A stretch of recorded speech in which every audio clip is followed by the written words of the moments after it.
Clarity అనే దానికి అర్థం ఏమంటే, ఏది తెలిస్తే ఇంక తెలియవలసింది లేదో అది తెలుసుకోవడానికి చెప్పబడిన మాటలని గదా! అవునండి.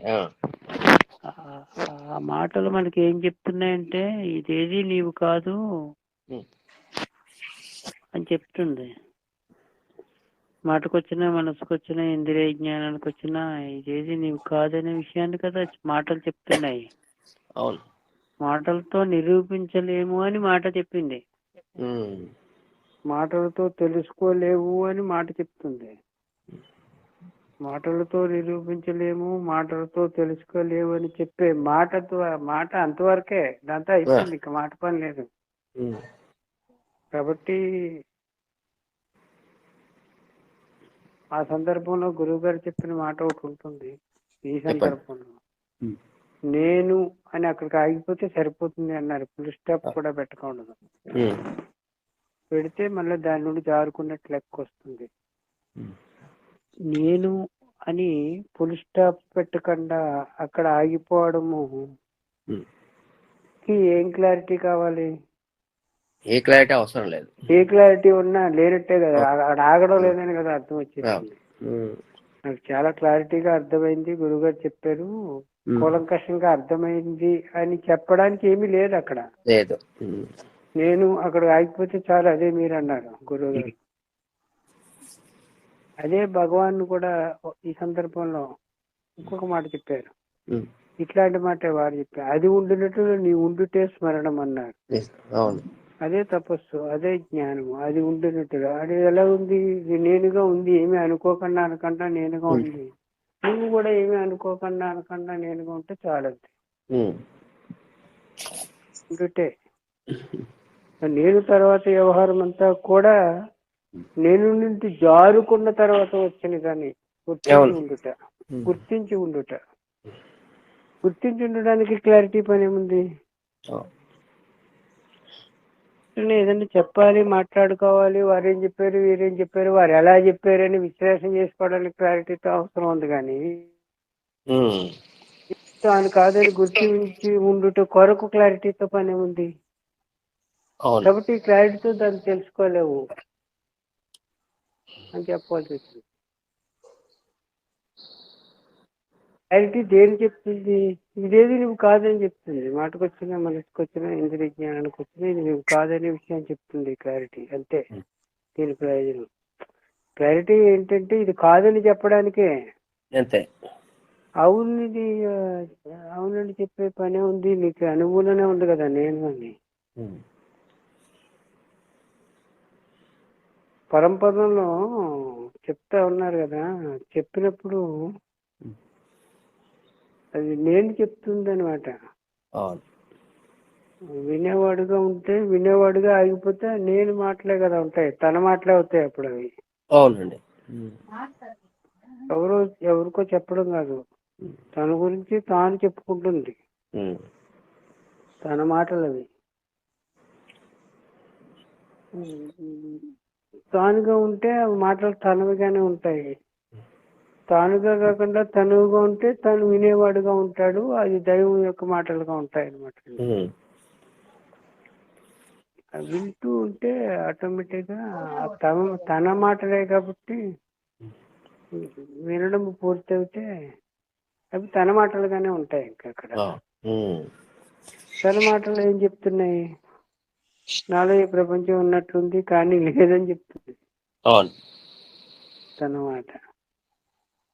నా శక్తి మహామాయని, ఆ మహామాయ వల్ల నాలో ఈ ప్రపంచం ఉన్నట్లు ఉంది అని చెప్పింది. అవును. మహామాయ వల్ల అంటే తన శక్తి యొక్క ఆ, ఆ, ఆ పడేసరికి మహామాయలో ప్రపంచం కనిపిస్తుంది అనమాట. ఉంది, హ్మ్. గోప్యంగా ఉంటుంది. ఫిలింలో బొమ్మలాగా హ్మ్. సూక్ష్మ రూపంలో ఉంటుంది అనమాట.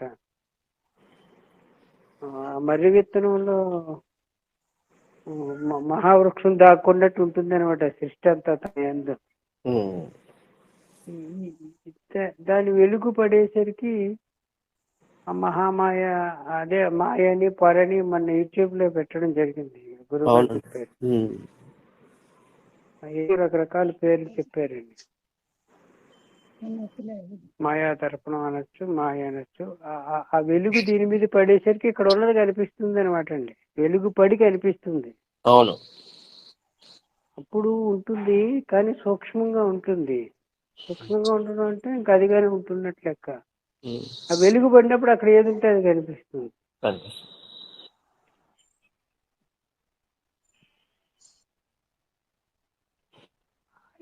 ఈ నేను అనే అనుభవం ఉంది కదా, మేల్కొన్న తర్వాత నేను ఉన్నాను అనే అనుభవం ఏదైతే ఉన్నదో ఉమ్, దాని దాని యొక్క వెలుగే నేను అనే అనుభవంగా ఉంది ఇప్పుడు మనకి. ఉమ్, ఇప్పుడు మన అనుభవంలో ఉన్న పట్టయ్యగా ఉన్నాను అనే అనుభవం కాకుండా ఉమ్, మేల్కొన్న తర్వాత నేను అనే అనుభవం ఏదైతే ఉన్నదో, అంటే ఇంకా నేను పట్టయ్యని అనే అనుభవం కాకుండా, ఆ, పట్టయ్య దాకా రాకుండా నేను అని అక్కడికి ఆగిపోతే ఉన్న అనుభవం ఏదైతే ఉన్నదో ఉమ్, ఆ అనుభవమే ఉమ్, వాడి యొక్క కాంతి చేత ఈ అనుభవం ఏర్పడింది అనమాట అండి. ఉహు, వాడి యొక్క కాంతి పడి తన మాయాశక్తిచే ఉమ్, నేను అనేది తను తాను గుర్తించడం అనేది జరిగింది. నేను ఉన్నాను అని. ఉహు, అది మాయలో భాగం అవుతుంది. తన మాయాశక్తి అనమాట అది. ఆ మాయాశక్తిలో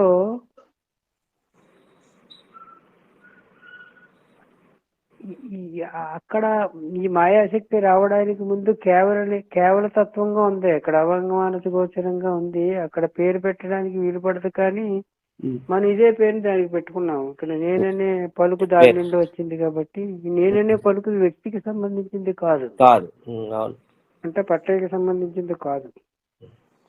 దానిదే ఆ పలుకు. ఆ పలుకు మనకి స్వానుభవంగా ఉంది ఇక్కడ. అక్కడ ఆగిపోతే ఎవడు పలికాడో వాడు అనుభవానికి వస్తుంది అనమాట. ఆ అనుభవం ఉంటుంది అప్పుడు ఆ పలుకు దగ్గర ఉంటే. అవును. పలుకు నుండి జారి పట్టయ్య వైపుకి వచ్చేస్తే పట్టయ్య ప్రపంచం అనుభవంగా ఉంటుంది. మనకు పట్టయ్య ప్రపంచం అనుభవంగా ఉంది అంటే దాని అర్థం ఏంటంటే ఆ పలుకు దగ్గర ఉండలేదని అర్థం. పలుకు నుండి జారి పట్టయ్య వైపుకి వచ్చేయడం అర్థం వస్తుంది. వస్తేనే మీకు ప్రపంచం తెలుస్తుంది. మీరెవరు ఏంటి ఎక్కడున్నారు ఈ కథ అంతా వస్తుంది. పట్టయ్య ఎవరు ఏంటి ఎక్కడున్నాడు, లేక మీరెవరు ఏంటి ఎక్కడున్నారు, ఈ కథ అంతా పట్టయ్య వచ్చిన తర్వాత వచ్చిన కథ. అవును. పట్టయ్యకి ముందున్నవాడుగా ఉన్న పట్టయ్యకి ముందంటే నేను అని అక్కడ ఉండడమే. మరలా దానికి ఏదో పెద్ద కథలే చెప్పుకోవాల్సిన అవసరం ఏమి లేదు. నేను అని అక్కడికి ఆగిపోతే ఈ నేను ఎవరి పలుకో, ఎవరి యొక్క కాంతి పడి నేను అన్నాను అనే జ్ఞానం ఏర్పడిందో అది అనుభవంగా మారుకుంటుంది అనమాట. అప్పుడు ఆ నేను ఈ పట్టయ్య అనే నేనుకు సంబంధించినది లెక్కకు రాదు. పట్టయ్యగా ఉండి పట్టయ్య మాత్రంగా నేను అంటే పట్టయ్యకి సంబంధించిన నేను కాబట్టి, పట్టయ్య మిథ్య కాబట్టి, పట్టయ్య అంటే తత్కాలిక సత్యం కాబట్టి, పట్టయ్య అనే నేను కూడా మిథ్య నేనని లెక్కకొచ్చింది. అవునండి. పట్టయ్య రావడానికి ముందు నేననే అనుభవం అవుతుంది కదా. మీరు వ్యక్తిగా రావడానికి ముందు నేనున్నాననే అనుభవం ఏదైతే ఉన్నదో అది వ్యక్తికి సంబంధించింది కాదని గుర్తించాలి. అది క్లారిటీ అంటే.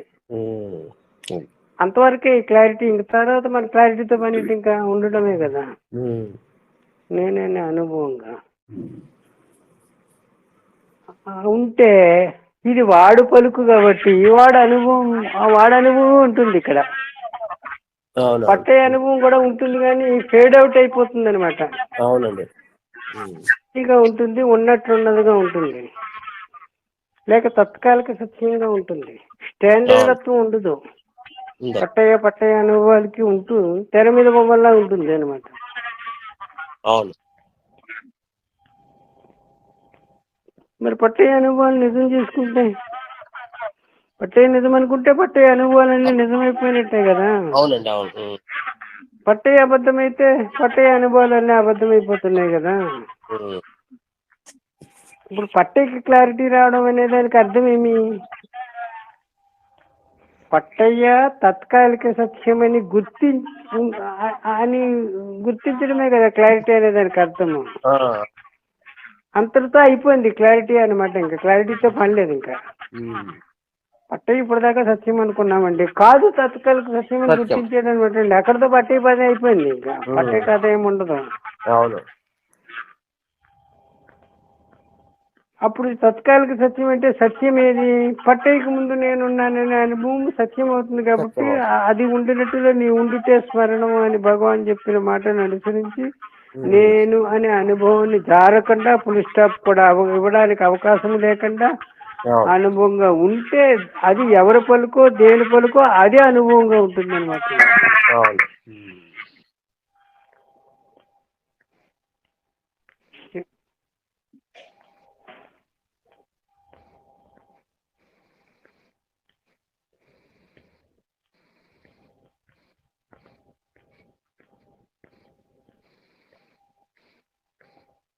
మాట్లాడుకోవడానికి ఏమీ లేదు. ఏం మాట్లాడుకుంటాము?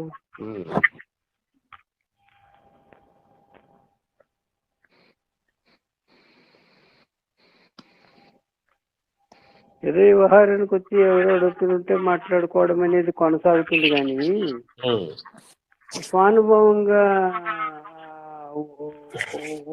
ఉండుట దగ్గర ఉండడమే ఉంటుంది. కానీ ఏముంటుంది ఇంకా అక్కడ విషయం? మాట్లాడుకోవడానికి ఏముంది? ఏదైనా ఉంది అంటే నువ్వు దాని నుండి జారి వచ్చేసావని అర్థం. జారుకున్న తర్వాత వస్తుంది ఇదంతా. జారుకుంటే అసత్యం అయిపోతుంది. అంటే తత్కాలిక సత్యం వచ్చేసినట్లు లెక్క అనమాట. మరి ఎట్లాగా మరి వ్యవహారం కొనసాగాలి కదా? అంటే తత్కాలిక సత్యం అని కొనసాగించి అభ్యంతరం ఏమీ లేదు. సత్యం అంటే అసత్యం అవుతుంది. అసత్యం అని కొనసాగించి అభ్యంతరం ఏమీ లేదన్నారు. సత్యం అంటే తప్పు అవుతుంది, కానీ అసత్యం అని మాట్లాడుకో, కాలాన్ని మాట్లాడుకో, అసత్యమని మాట్లాడుకో, తత్కాలిక సత్యమని మాట్లాడుకో, అబద్ధమని మాట్లాడుకో. సత్యము అని అంటే కుదరదు, అసత్యం అయిపోతుంది. అసత్యమని తత్కాలిక సత్యమని లేక స్వప్నమని వ్యవహరించడం. ఇప్పుడు ఇది నిజమైన ఎట్లా చెప్తాము? అప్పుడు నువ్వే చెప్పినట్టు కదా. అసత్యమండి.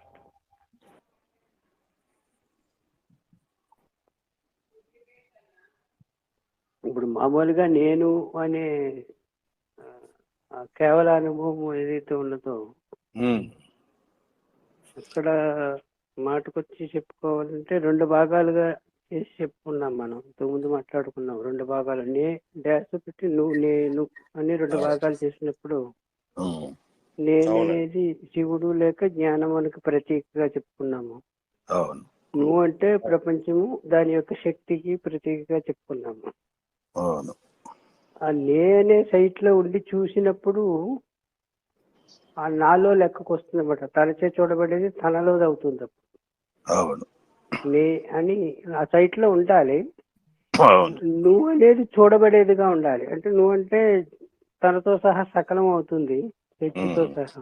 నేనేది దాన్ని చూసే ద్రష్ట అవుతుంది అనమాట. నేను అంటే చూసేవాడు చూడబడేది కలిపి నేను అవుతుంది.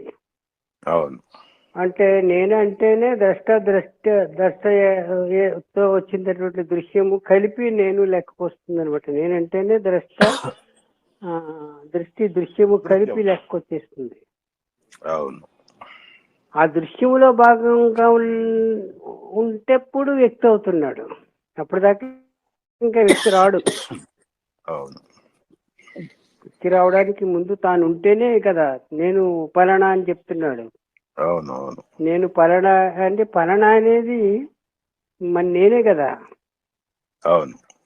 అయితే ఆ పలానా అంతా కలిపి నేను పలానాలో ఒక భాగం అంటే నేను పరిమితమయ్యింది.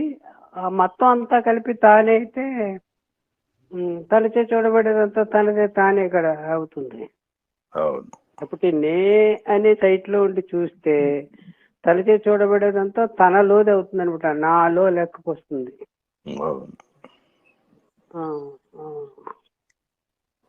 ఇక్కడ నేను అనే అనుభవం ఏదైతే ఉన్నదో మేల్కొన్న తర్వాత నేను ఉన్నాను, నేను అనే అనుభవం దగ్గర ఆగిపోయి ఉన్నప్పుడు నేనేది పరమేశ్వరుడు, ఈ జ్ఞానమని, నువ్వు అనేది ప్రకృతి తత్వం అని మనం చెప్పుకుంటున్నాం కదా. అక్కడ ఉండి చూసినప్పుడు ఉన్న ఆనందానికే సత్తు చిత్తు ఆనందంలో ఉన్న దానికి పేరు. ఇక్కడికి వచ్చిన తర్వాత చెప్పబడిన మాట కాదు, పట్టే దగ్గరకు వచ్చి చెప్పబడిన మాట కాదు. అవును. ఒకటి సత్తు, ఇందా మీరు చెప్పుకున్నారు కదా, ఇంకోటి చిత్తు, రెండోది ఆ రెండు కలిసిన చోట్లోనే తాను ఉన్నాడు కాబట్టి అక్కడ ఆనందమే ఉంటుంది. అవును. అది ఎవరి ఆనందము కాదు, దేని ఆనందము కాదు, స్వయం అన్నమాట. అవును. ఆ స్వయము చెప్పడానికి ఇతరము లేదు కాబట్టి గాఢ నిద్రానుభవంగా ఉండడమే కానీ చెప్పడం లేదు. మేల్కొన్న తర్వాత హాయిగా ఉందని చెప్తున్నది తన అనుభవమే కదా, ఎవరో అనుభవం తీసుకొని చెప్పడం లేదు కదా. అవును. రెండు కలిసి ఉన్న చోటు అవును. అది మేల్కొన్న తర్వాత గుర్తుకొస్తుంది. అంటే ప్రకృతి తత్వంతో కలిస్తే మీ మీ స్వరూపం మీకు గుర్తుకొస్తుంది అనమాట అండి. కడ నిద్రలో నేను హాయిగా ఉన్నాననేది మీ మరొక పార్శ్యం, మీలో మరొక పార్శ్యము రెండు కలిసి ఉన్నాయి ఇక్కడ. అక్కడ ఒక పార్శ్యంగానే ఉన్నారు. అంటే ప్రకృతి తత్వం లేదు కాబట్టి మీరు చెప్పడానికి అవకాశం లేదు, లేని వారిగా ఉన్నారని అర్థం. కడ నిద్రలో ఉండుట అంటే ఏం చెప్పడానికి అవసరమో అవకాశము లేని అనుభవంగా కేవల తత్వంగా ఉండుట, ఉనికిగా ఉండడం, కేవలం ఉనికిగా అని చెప్పాలి. రెండవ దానికి అవకాశం ఇక్కడ నేను అని అనడానికి అనుకోవడానికి అవకాశం అయ్యి ఉన్నది కదా మేల్కొన్న తర్వాత. కడ నిద్రలో కూడా ఉన్నారు మీరు, కానీ నేను అని అనడానికి అనుకోవడానికి అవకాశం లేని వారుగా ఉన్నారు. మేల్కొన్న తర్వాత కూడా ఉన్నారు మీరు, నేను అని అనడానికి అనుకోవడానికి అవకాశం అయ్యి ఉన్నవారుగా ఉన్నారు. కానీ నేను అని అనడానికి అనుకోవడానికి అవకాశం అయ్యి ఉన్నవారుగా ఉన్న చోట్లో ఉన్నప్పుడు మీరు ఇంకా ద్రష్టగానే ఉన్నట్టు లెక్క, దృశ్యం వైపుకి వచ్చినట్టు కాదు. అవును. నేను అని అనుకున్నా అప్పుడు దృశ్యం వైపుకి వచ్చినట్టు లెక్క వస్తుంది అనమాట. అంటే వ్యక్తి వైపుకి వచ్చినట్టు లెక్క వస్తుంది.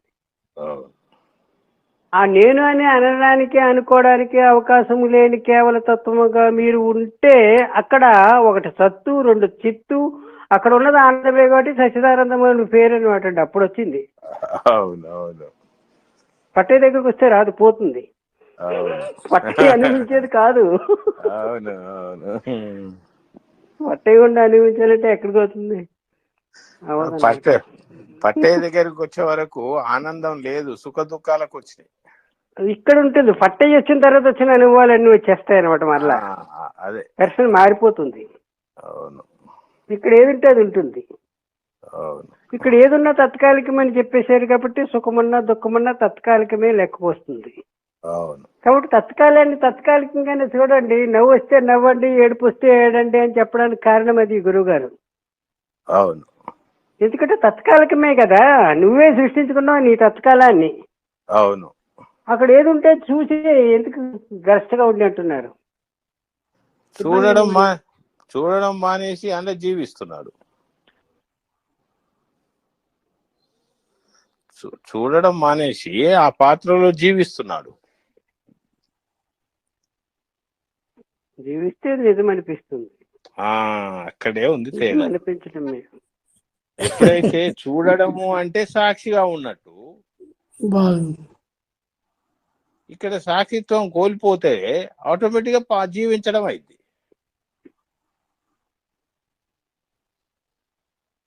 జీవిస్తున్నప్పటికీ అక్కడ దోషాలు చెప్పలేదు గురువుగారు. ఎందుకు చెప్పలేదంటే తన ఏర్పాటు చేసుకున్న దాంట్లోనే తానే తనను తాను మరిచి తాను అనుకుని మాత్రంగా తాను ఉన్నాడు కాబట్టి జీవిస్తున్నాడు. మరి అది మీరు కంప్లైంట్ చేస్తున్నారు కాబట్టి మీకు ఇబ్బంది ఏర్పడింది. కంప్లైంట్ లేకపోతే నష్టం వల్ల ఇంకా పర్ఫెక్ట్ గా నటించినట్టు కదా. కంప్లైంట్ చేయడం వల్ల మీకు దోషం ఏర్పడింది కాబట్టి ఇది తప్పు ఒప్పు అని చెప్తున్నారు కాబట్టి మీరు కంప్లైంట్ లేదు, పర్ఫెక్ట్ గా ఉన్నట్టే కదా. ఇప్పుడు మూర్ఖుడు వేషం వేసారండి. అవును. కనపడ్డ వాళ్ళ నోటికి వచ్చినట్టు జిట్టి చితకబాతున్నారు. మీ పాత్ర అంతే అనుకుందాం. సపోజ్ మీరు పర్ఫెక్ట్ గా నటించినట్ట లేకపోతే తప్పుగా నటించినట్ట? సినిమా తీసారు, రిలీజ్ అయిపోయింది. మీరు వాళ్ళు వచ్చి కూర్చుంటుంటే నవ్వుకుంటారు కదా. అవును. అదంతా ఉత్త నాటకం అని. అవును. మరి అది మూర్ఖత్వం. పర్ఫెక్ట్ గానే ఉన్నది కదా. మరి ఆ పాత్ర మనం తప్పు పడుతున్నాం ఎందుకని? ఈ వైపుకి వచ్చి దృశ్యం వైపుకి వచ్చి. అవును. దృశ్యం వైపుకి చూసుకున్నప్పుడు తప్పొప్పుల ప్రస్తావన వస్తుంది కానీ ఎవరో రామకృష్ణ పరమహంసుల వారు ఏదో కథ చెప్పింది గుర్తుకొస్తుంది. వారు ఎవరో ఒక సాధువుని ఎవరో ఇద్దరు కలబడి నోరులేని పశువులు ఇదేనో కొడుతుంటే ఈయన అడ్డుగా వెళ్ళి ఆదుకున్నారటండి. ఆదుకుంటే ఈయన్ని బాధేరటండి. బాధితే స్పృహ తప్పి పడిపోయాడట. పడిపోతే ఆ శిష్యులు అందరూ వచ్చి తీసుకెళ్లి కూర్చోబెట్టి కొంచెం ఇసిరి ఏదో కొంచెం మంచినీళ్ళు పోసి మొక్క మీద నీళ్లు కొట్టి తెప్పరిల్లిన తర్వాత మనకి తెలివి వచ్చిందో లేదో చెప్పి నేనెవరు నేను గుర్తున్నానని అడుగుతున్నారట ఆయన్ని. నోట్లో కొంచెం నీళ్లు పోసి అడుగుతుంటే ఈ స్పృహకు వచ్చింది. స్పృహకు వచ్చిన తర్వాత ఏం చెప్పాడంటే ఆ కొట్టిన వాడే నోట్లో పాల్పోతున్నాడు అన్నాడట. అక్కడ దెబ్బలు కొట్టినాడు, ఇక్కడ పాలు పోస్తున్నాడట. అంతే.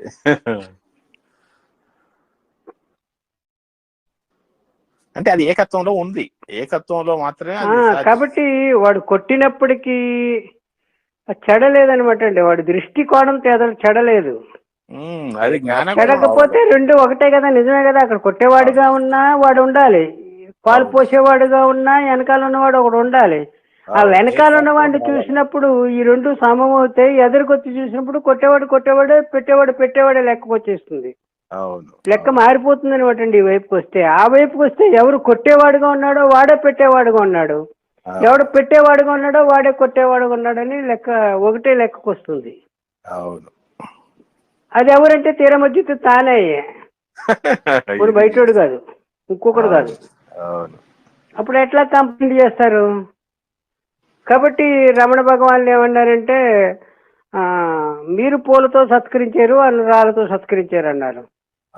ఆశ్రమంలో దొంగల బండి కొట్టినప్పుడు ఎవరినని చెప్పమంటావు అని వారు గుర్తుపెట్టినా చెప్పలేదు. పోలీసులు పట్టుకుని కొంతమంది నేరస్తులు తీసుకొచ్చి ఇందులో రాత్రి మిమ్మల్ని కొట్టిన వారు ఎవరంటే చెప్పలేదు భగవాన్. తెలిసినప్పటికీ ఎందుకని సమంగా తీసుకున్నారా? లోపలి నడిపించేవాడు ఒకడు ఉంటే కదా కార్యం అంతా నడుస్తుంది అని. వాడే లేకపోతే ఈ కార్యం నడదు కదా. ఇంకెవరి పేరు చెప్పాలి? చెప్తేని వాడి పేరే చెప్పాలి. వాడు తెలిసినదే, వీడు అనుభవంలో ఉన్నవాడు వీడేవాడు. ఎవరి పేరు చెప్తారు? ఎలా చెప్తారు?